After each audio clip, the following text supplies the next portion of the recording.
Naoya Inoue 14-sentyabrda Tokio shahrida hamyurtimiz Murodjon Ahmadaliyevdan kamarlarni himoya qiladi. The Ring tasdiqladi. Naoya Inoue 2025-yilda ikkita jang o'tkazadi. Videoga like bosib, Uzcombat kanaliga obuna bo'ling. Ikkinchi yengil vazn toifasida mutlaq jahon chempioni yaponiyalik Naoya Inoue'ning 2025-yilda ikkita jang o'tkazishi tasdiqlandi. Bu haqda Saudiya Arabistoni ko'ngilochar boshqarmasi boshlig'i Turki Al-Ash-Shayxga tegishli The Ring nashri xabar berdi.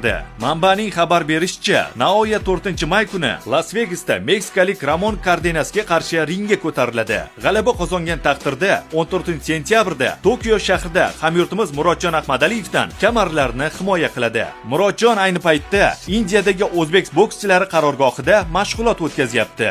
Ma'lumot uchun 31 yoshli Naoya Inoue 29 ta jang o'tkazib, barchasida g'alaba qozongan. Murodjon Ahmadaliyev esa 14 ta jang o'tkazib, 13 ta jangda g'olib bo'lgan va bitta jangda mag'lubiyatga uchragan. Ushbu to'qnashuvda kim g'olib bo'lishi mumkin? Izohlarda yozib qoldiring.